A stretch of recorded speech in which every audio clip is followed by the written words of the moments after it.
পাক ভারত হ্যান্ডশেক বিতর্ক শেষ হয়েও হচ্ছে না শেষ। আরব আমিরাত ম্যাচের আগে পাকিস্তান দলের কাছে আনুষ্ঠানিক ক্ষমা চেয়েছেন আগে অ্যান্ডি পাইক্রফট, তবে এমন দাবি নাকচ করেছে ভারতীয় গণমাধ্যম।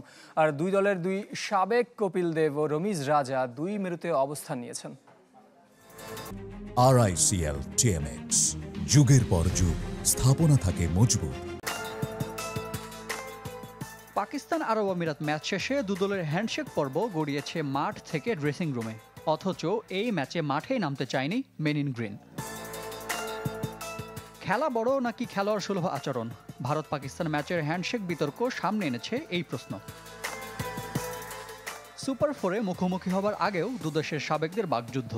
ভারতের প্রথম বিশ্বকাপ জয়ী অধিনায়ক কপিল দেবের চোখে সূর্যকুমার, শিবম দুবেদের কোনো দোষ ধরা পড়েনি। এগুলো খুবই নগণ্য ব্যাপার। ক্রিকেটারদের কেবল খেলায় মনোযোগী হওয়া উচিত। কেউ যদি হাত না মেলাতে চায় তা নিয়ে দুদলের কারো ইস্যু বানানো ঠিক না। এসব একান্তই ব্যক্তিগত সিদ্ধান্ত। অন্যদিকে হাত না মেলানোর ঘটনায় বিস্ফোরক মন্তব্য করেছেন রমিজ রাজা।